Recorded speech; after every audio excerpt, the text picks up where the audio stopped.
Bonjour les amis, c'est encore l'association Les Histoires d'eux avec l'animation Laissez parler les petits papiers qui devient Laissez parler les petits stylos. Avec pour le cycle 4, Moment de jardin, le mot imposé, omelette norvégienne. Nous poursuivons donc la lecture de vos textes avec un texte qui s'appelle Un jardin, souvenir d'enfance. Chez ma grand-mère et mon grand-père, le jardin était en contrebas de la maison et était accessible par un escalier vertigineux. Enfin, pour moi qui n'avais qu'une petite dizaine d'années, il apparaissait extrêmement pentu. Bref, derrière la maison et un grand étage plus bas, mon paradis. À l'abri du bruit de la rue, le chant des oiseaux était roi. Sauf lorsque les poules y allaient de leur caquetage, et croyez-moi, c'est infatigable les poules. D'un autre côté, avoir un poulailler était indispensable pour ma mémé, spécialiste de... Vous la voyez flamber de loin, n'est-ce pas? L'omelette norvégienne. Et là, des œufs, il en fallait par douzaines. À gauche de l'escalier, une terrasse dallée de pierres naturelles, irrégulières, qui faisait maugréer ma grand-mère quand elle les lavait à grandes eaux. Elle en était pourtant fière, car c'était elle et le pépé qui les avaient posées une à une il y avait plus de 30 ans, disait-elle avec son joli et doux sourire. À gauche, une tonnelle. Il est beau ce mot, tonnelle.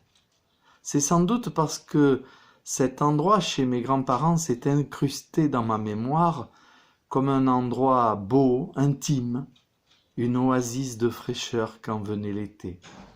Une pièce donnant sous cette tonnelle se trouvait sous le fameux escalier. C'était une cuisine d'été d'où s'échappait, quand le temps était venu, l'odeur des confitures de prunes.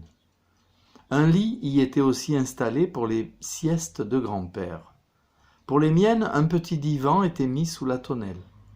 Cet endroit y accueillait des repas de famille mémorables du printemps à l'automne.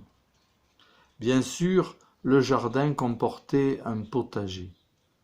À cette époque, il n'était pas question d'avoir un jardin que d'agréments. On avait des choses utiles, ce qui n'empêchait pas la beauté, la poésie des objets, le charmant mélange de certains. Donc, mon grand-père s'occupait du potager, des framboisiers ainsi que du massif d'hortensias contre le mur au fond du jardin. Je n'ai jamais beaucoup aimé ces fleurs, mais je dois dire que le pépé savait y faire. Cette bouillée était magnifique en pleine floraison. Tout le reste de l'espace appartenait à ma grand-mère. Il faut dire qu'elle avait la main sacrément verte. Une brindille toute sèche plantée par elle, et quelque temps après, elle devenait arbuste ou ample plante verdoyante. Elle affectionnait particulièrement les plantes grasses et les cactus. Rampants, pendants, piquants, avec ou sans fleurs, certains ressemblaient à des artichauts, d'autres étaient des boules ou encore longues feuilles raides. Depuis la tonnelle, un large massif y était consacré. Avec la tonnelle, une partie de ce jardin que j'aimais inconditionnellement, mon petit coin de paradis, c'était le petit verger. 4 majestueux arbres fruitiers. Mon pépé avait installé entre deux un hamac aux belles et chaleureuses couleurs. Aujourd'hui, je dirais que c'était complètement exotique.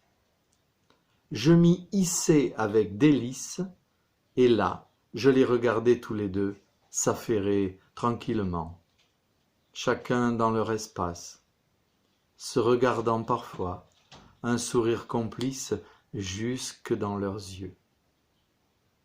Dans un ensemble parfait, ils se retournaient de temps à autre vers moi et me faisaient un signe de la main. Je leur envoyais des baisers. Quel bonheur! Quelle douceur! Parfois, dans le fruitier le plus large et vieux, un grand oiseau y bâtissait un nid. J'avais à peine 10 ans, je ne connaissais pas encore le nom de tous les oiseaux. C'est un texte de Baby Louvre.